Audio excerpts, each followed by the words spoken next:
So, hi everyone, I'm Amma and I'm a second year medical student at Christchurch, and I'll be chairing the panel discussion today.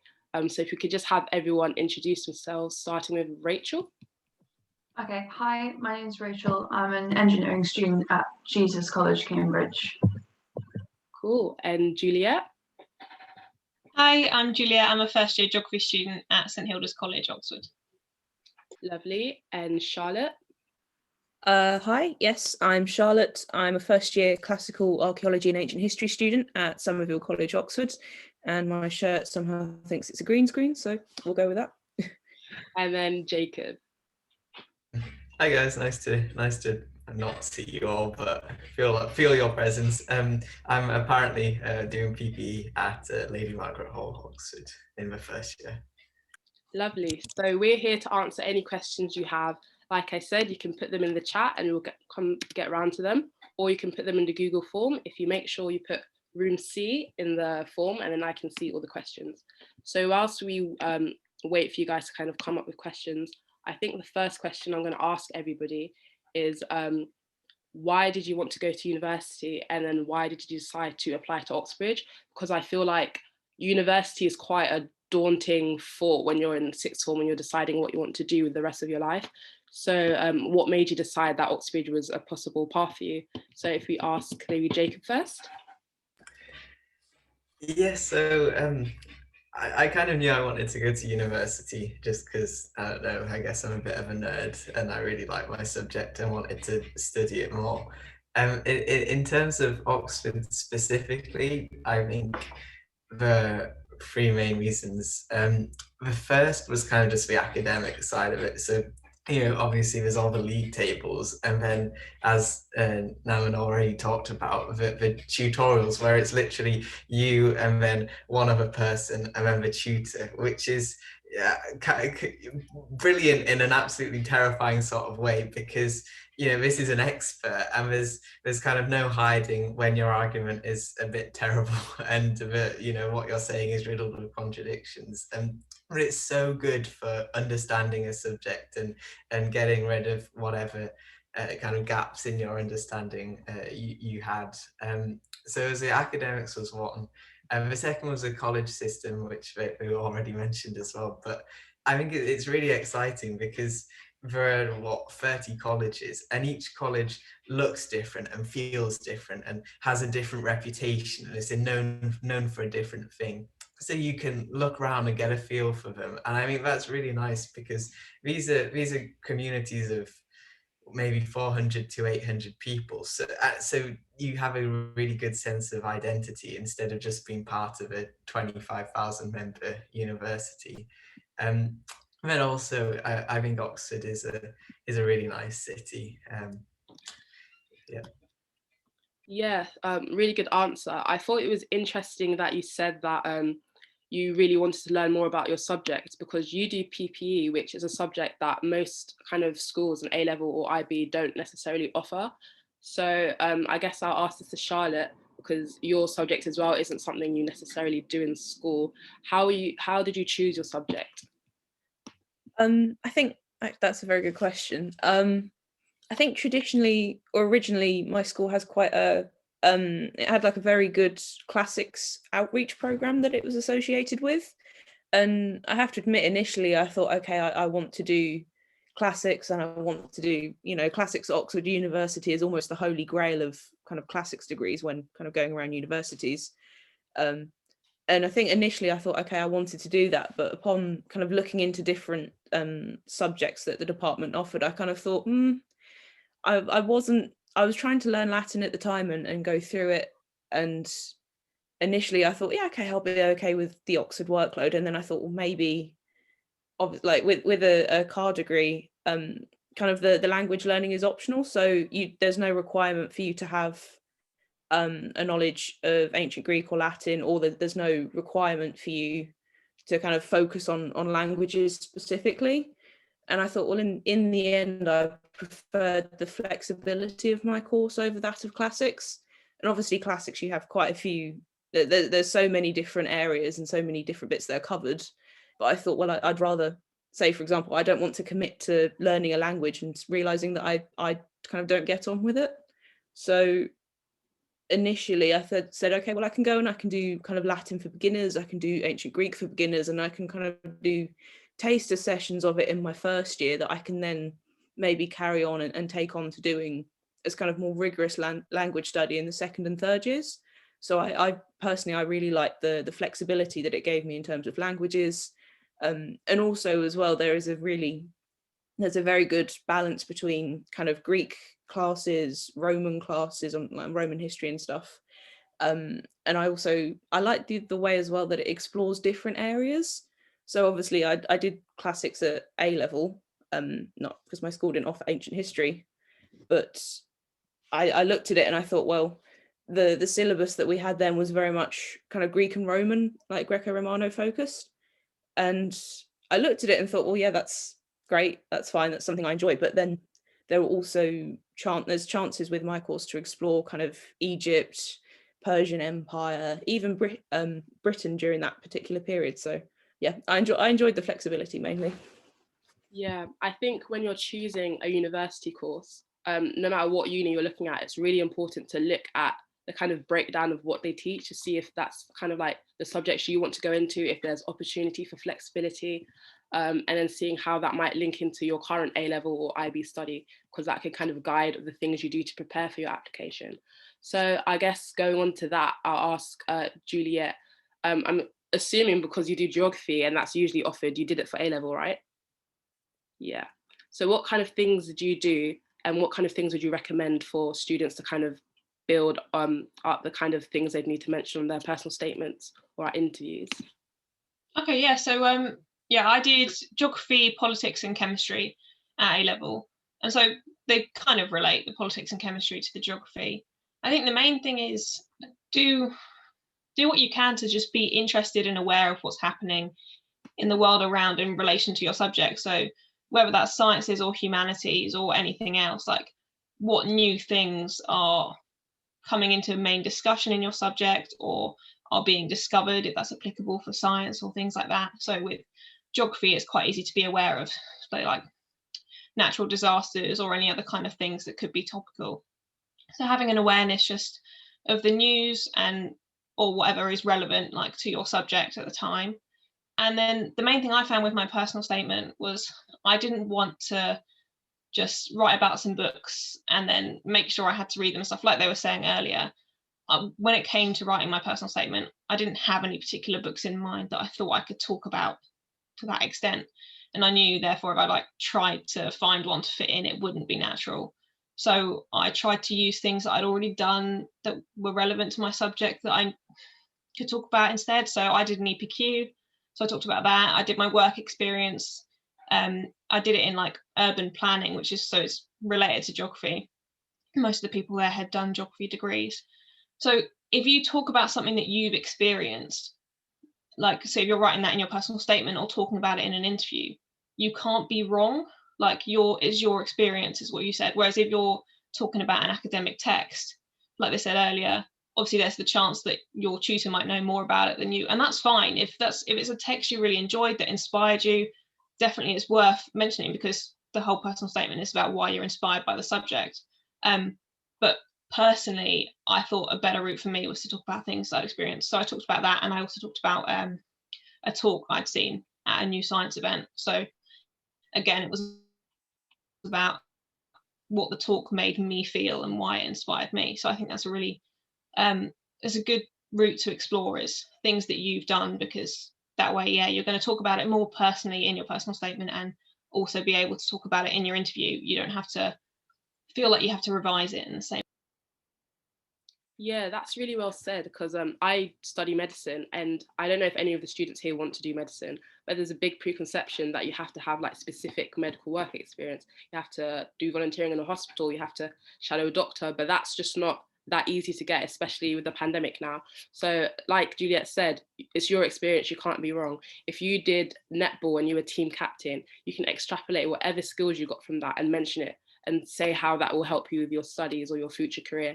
So yeah, anything really works. Extracurriculars, podcasts, documentaries, trips. You can get really creative with it because it's your personal statement. So now I have some submitted questions. These two are kind of similar. So the first is, does anyone here come from a working class background? How did that hinder your chances at admission, and how did you get around this? And the second one is, did you worry about finances, and in particular accommodation costs? When you did begin to study, were these a problem for you? So is anyone able to answer this? Go on, Rachel.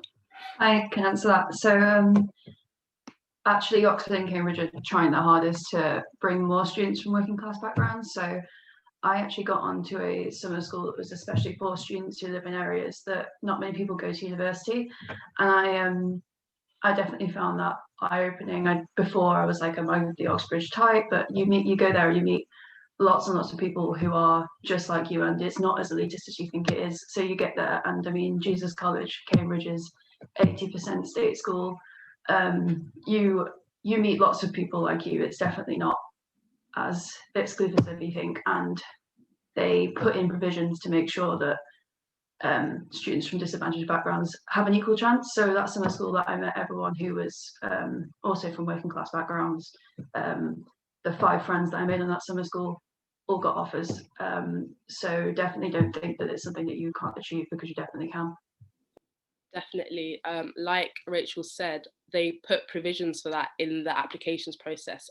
They know about extenuating circumstances, and they do account for that to make sure that it's as equal of a process as possible. And also one of the really, yeah, Jacob? Sorry, I didn't mean to interrupt. I can just add on after you've finished. The really good thing about Oxford and Cambridge is because they're such like popular, famous universities, they have so much money.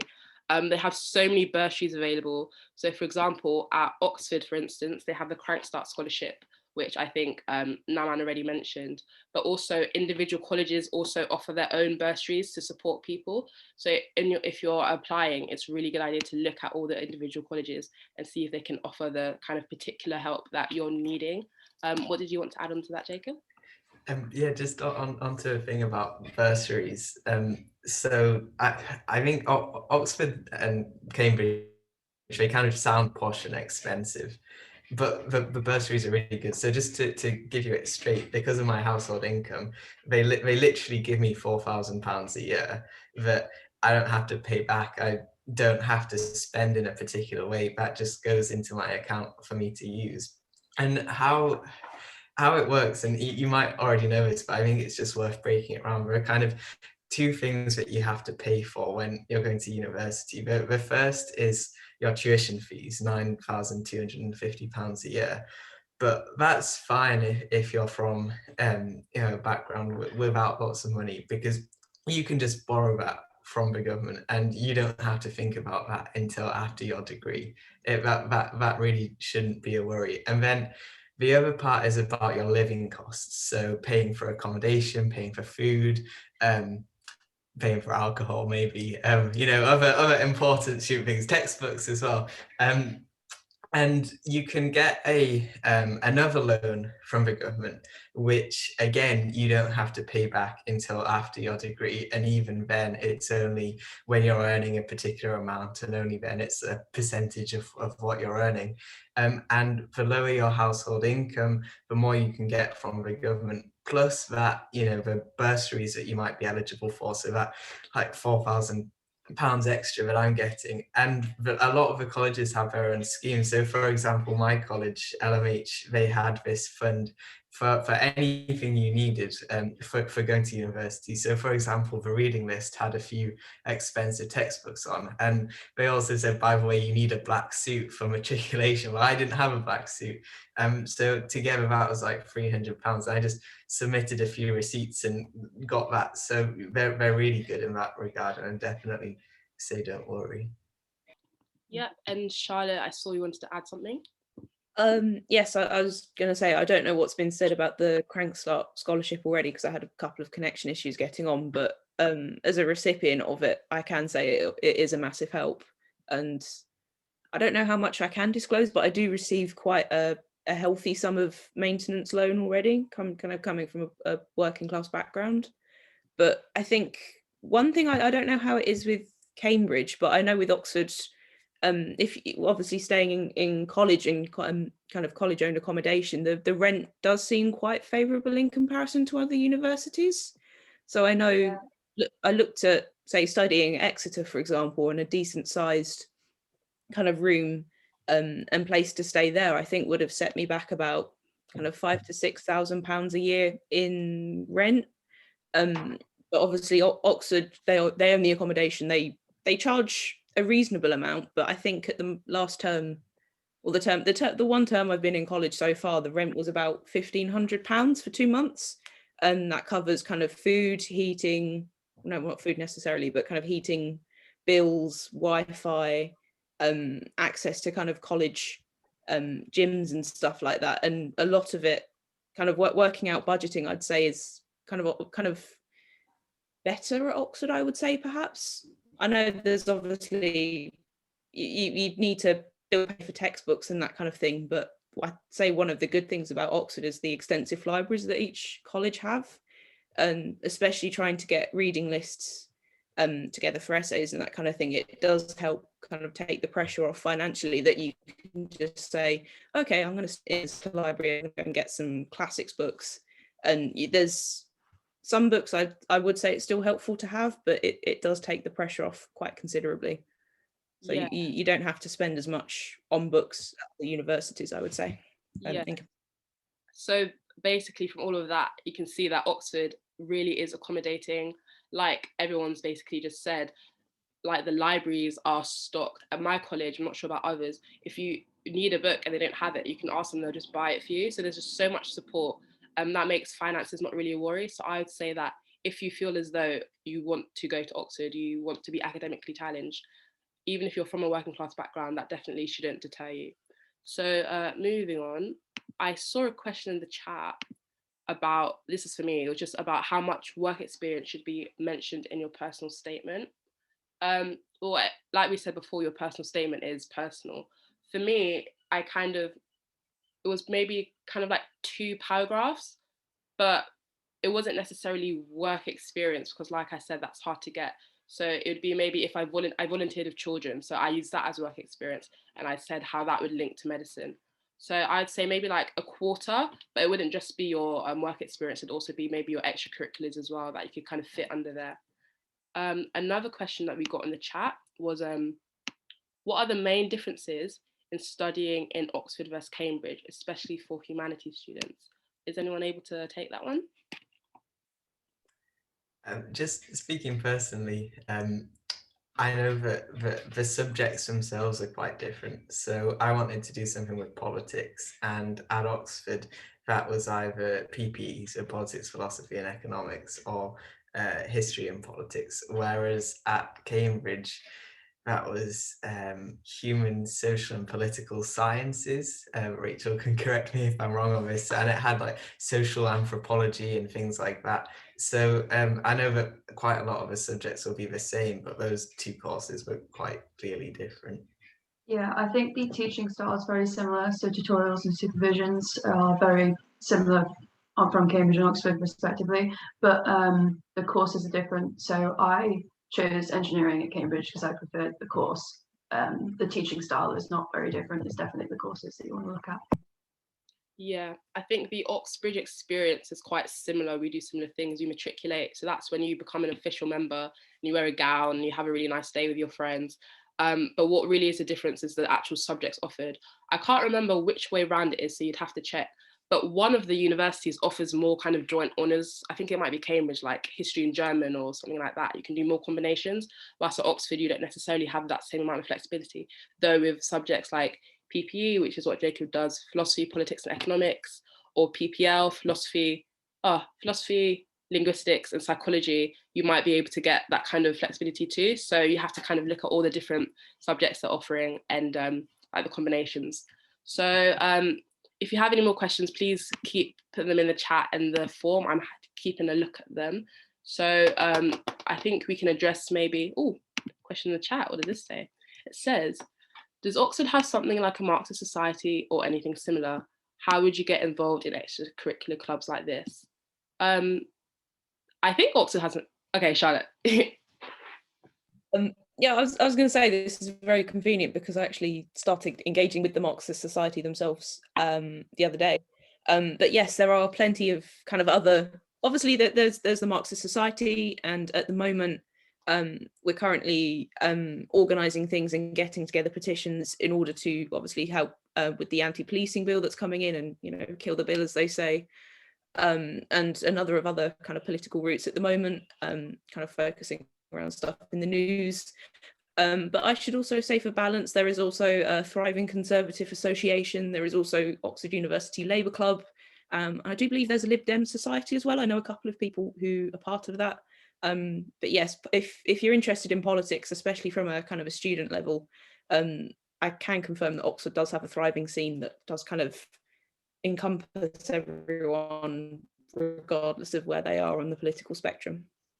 Yeah. And if I'm right to say as well, the Labour Society does beer and bickering every week, and I think the idea is you have like the full spectrum from Tony Blair, New Labourists, right through to Marxists and beyond, and you go and, well, it's on Zoom at the minute, but normally it would be in person, and you have a beer and you bicker about socialism and communism and proletariat and everything else. Yeah, that's the really good thing about universities in general. There's so many societies, like anything that you want to do, you can probably find a society for it. Like Oxford has a Quidditch society, it has like a tea appreciation society, like there's a society for like all sports, which you can do maybe at a university level if you're like super good at it and you want to do like competitions and things, or you can do it at a college level, which is a lot more chill. It's just like you and your friends kicking a ball about. There's societies for like religion and different ethnic groups, so you can really find a place for you. So I guess that's one question I could ask you all: what clubs and societies do you do, and also what's the work-life balance like? Because one myth is that Oxbridge is all work, no play. So what kind of things do you guys do to kind of relax? So I'll ask Juliette for this one. Yeah, sure. So I do rugby at university level, just because my college doesn't actually have a college club for women. And I joined Eton Fives. I had never heard of it before I went to university. It's basically like squash, but you hit the ball with your hand. It's a very weird game, but it was quite fun. And so I thought it would be another interesting one to join. And those are the sort of two main things I've done. In terms of finding out about societies, in our Freshers Week, we had a virtual Freshers Fair this year. But so all the societies, I'm not sure it was all of them, but obviously all the ones that got around to it, created a sort of virtual stall, basically, and then you could go around on your laptop and you could see all the societies and the details of how to join, or links to their website or social media pages. And even if there were ones on there, or you find them, you become interested in something at a later date, if you look for it on Facebook or Twitter or Instagram, it's bound to show up. In terms of work-life balance, I think there is a lot of work, but I mean, so for geography is quite a lot of independent work. You've got to do your own reading, writing essays and stuff, and there's less contact time than some other subjects, about 10 hours a week for me. But the work fills up the time that you have. So last term, for example, I was in college, and then this term I've been at home. And I definitely did more work this term than last term because I had more time and I wasn't doing as much other things. Whereas when I was at college, I'd go out for a walk with my friends, or I think, oh, well, I've got this club in the evening.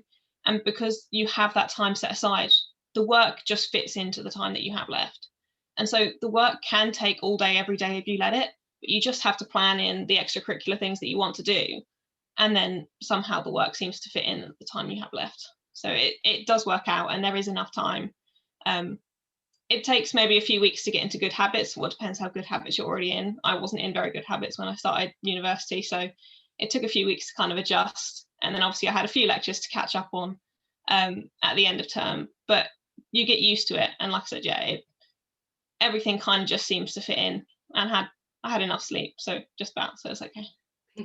Yeah, exactly. I feel like if you're not really busy and you only have work to look forward to, your work will just kind of drag out. But if you know that I have to go to the ACS at 5 and I want to do this with my friends at 9, then you're able to kind of fit everything in as you want and kind of work accordingly.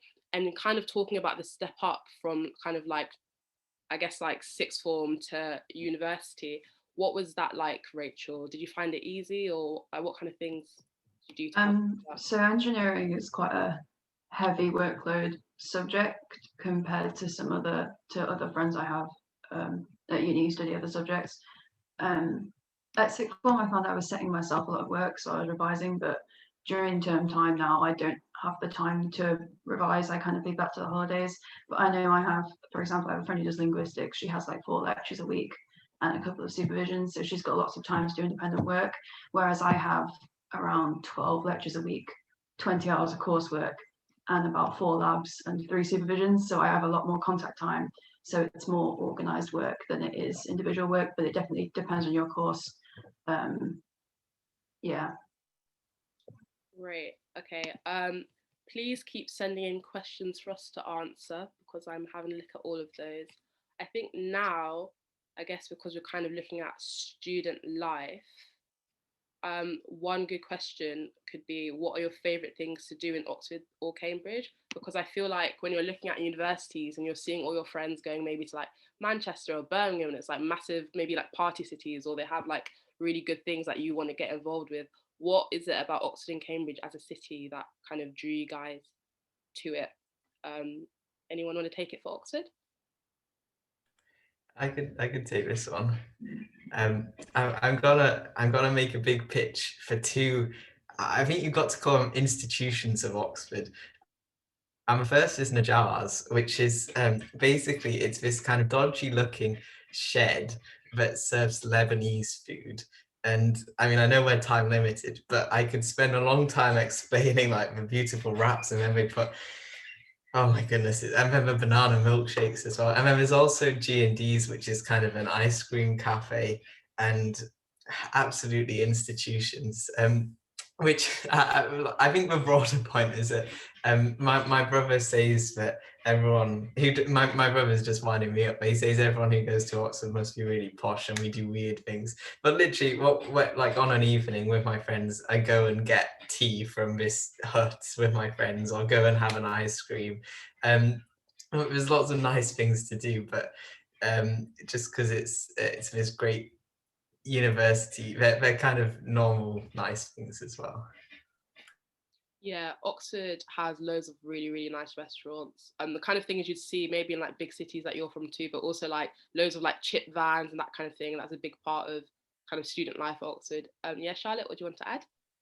I mean, I can't personally speak about Najars with such enthusiasm, but I can also confirm that one of the other great Oxford institutions, that is Hassan's, is also equally as delightful.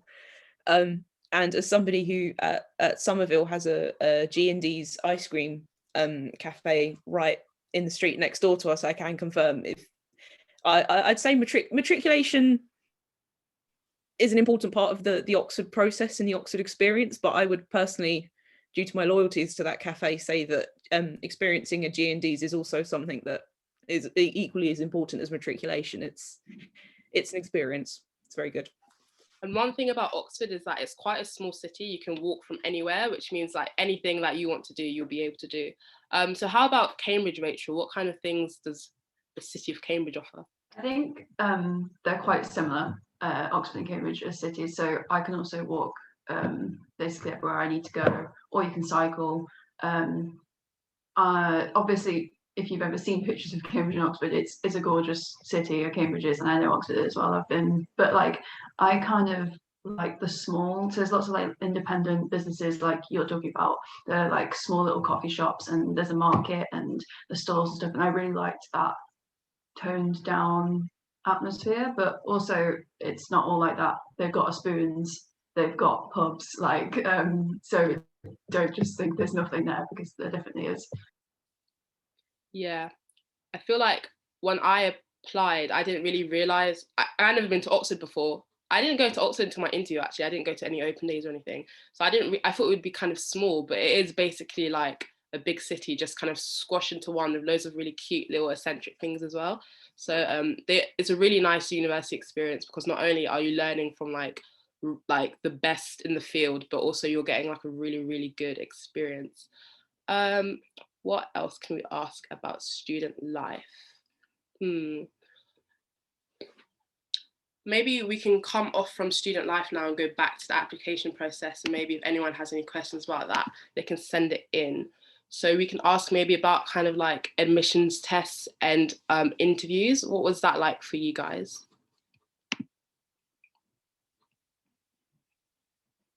Did anyone put their hand up? I might have missed it. Oh yeah, Juliette? Yeah, so I got lucky. I didn't actually have an admissions test. In the year I applied, they were changing over the geography admissions test, and I got lucky. I had a year without one, so I went straight from application for UCAS to interview. But the one thing I would say is, well, so I know obviously this year the interviews have been different. Hopefully you guys will get to go and do your interviews in person again this winter, hopefully.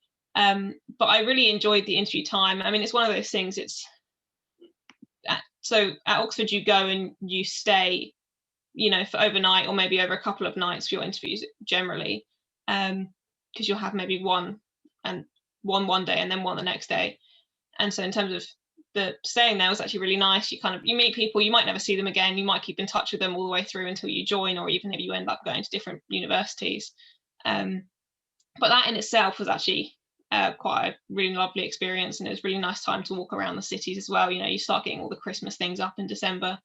And then in terms of the interview, I think the main thing is it is a conversation, like they were saying earlier. And so the best thing you can do is have conversations with your teachers, your family, your friends about your subjects, or even just about academic stuff in general. And you just need to use that practice to give yourself confidence so you can speak with confidence about your subject. And so they want to see that, like, it doesn't matter if you're wrong, but they want, like, so in mine, for example, they'll ask you questions, and often they'll give you like visual prompts depending if it's relevant to your subject. And so mine, I had a couple of visual prompts. And in subject like geography or history or most subjects, to be honest, at school you haven't covered every topic. Like, there will be areas of the subject that were optional and your school didn't happen to take that one. And so I had a question about something I'd never studied before, and that's a given. Like, for almost everyone, there will be something about something you've not studied before, and that's fine. They don't mind if you don't know it at all, or if you're completely off base, but they just want, like, it's better to say, oh, well, I'm not sure, but this would make me think this. And so you explain your reasoning. And even if the only thing you can think of in the moment, you know, the only thing you can think of is not right, but it is really all you can think of, then you should just say, you know, well, I'm not convinced this is right because of these reasons, but what I can think of is this. And then ask them if you have any questions. They just want you to have a go and be happy and engaged to talk about your subject. And I actually kind of like, they go by quite quickly because obviously you're nervous, and then before you know it, it's over. But I would say I enjoyed my interviews, which was a positive thing. And they're kind of a precursor of how the tutorials end up working. And so you just want to go in there and give it your best shot. And the best thing you can do to be prepared is practice. Maybe you get a chance to practice with a teacher or authority figure or someone that you don't know. That'd be really good. So I know with my school, we linked with like a neighbouring school, and students kind of swapped. So we were interviewed by their teachers, which was a real positive because it's obviously someone you don't know before. But yeah, the best thing you can do is practice. Yeah, okay, we have 5 minutes left and we're getting some questions in, so let's try and answer as many questions as we can in the time we have left. We've got some in the chat. So one says, within your personal statement or the interview process, would it be helpful to talk about your future career aspirations?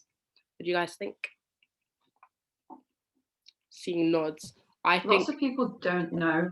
Exactly. I mean, I've got friends now who still don't know. I've got friends in 3rd and 4th year who have no idea. I know, I mean, I went to university because I knew what I wanted to do, and I knew it required me having a degree. But if you don't know, that's absolutely fine.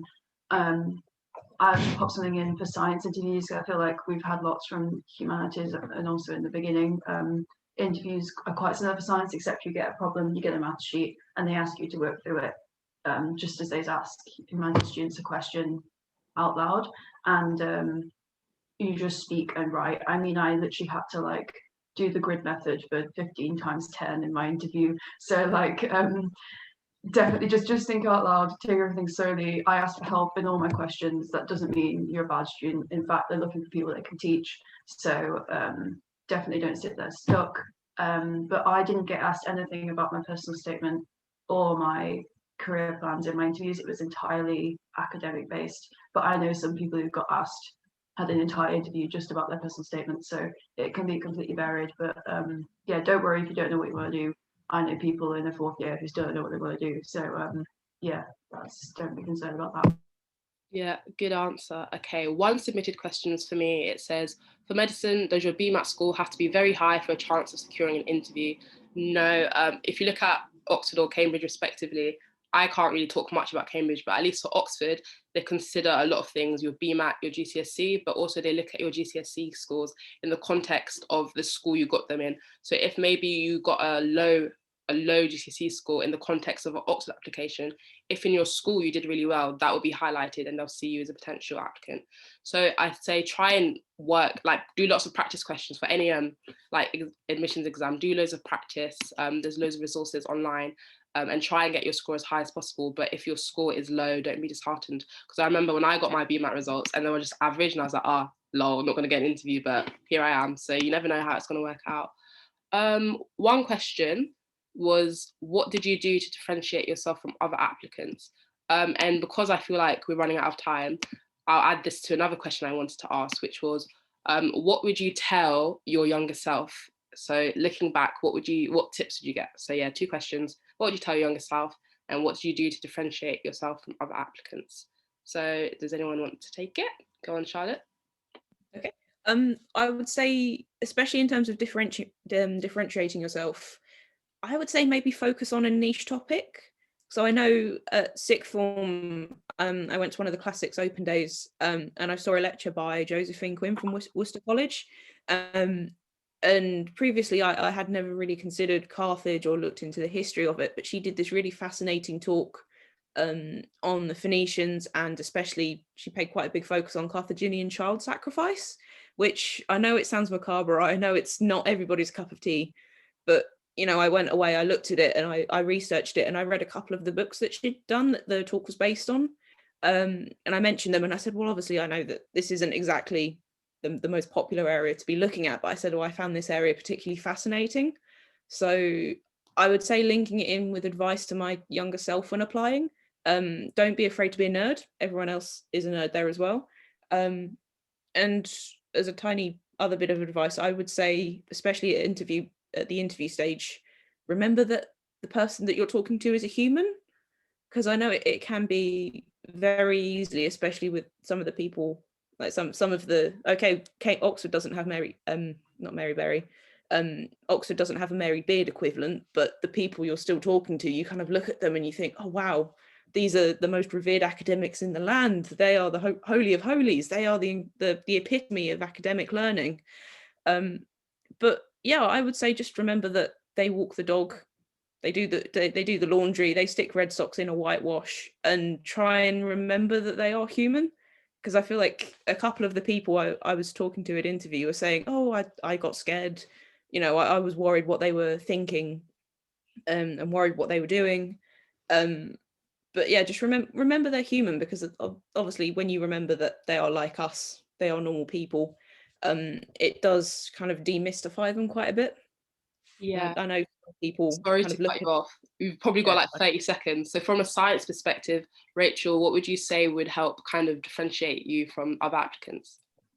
I never did anything in particular. I also chose a niche subject, so I knew I was interested in aerospace, and I just researched aerospace. I did my work experience, which obviously in COVID times is a bit different, but I took online courses, and I know that is often a thing that people give advice, is to just become like a mini expert in your own subject. Oh, you've got 30 seconds, but yeah, become like a mini expert in a certain part of your subject. It gives you a really good talking point for interviews and stuff, and definitely makes you stand out. Yeah, and especially with the pandemic, I think there's a lot more kind of online resources that you can use to kind of find what you're interested in. And now with 10 seconds left, I just want to say thank you for everyone for asking questions and being engaged, and also thank you to all our mentors for answering the questions. Goodbye. Thank you everyone for coming back. Just waiting for all the breakout rooms to close.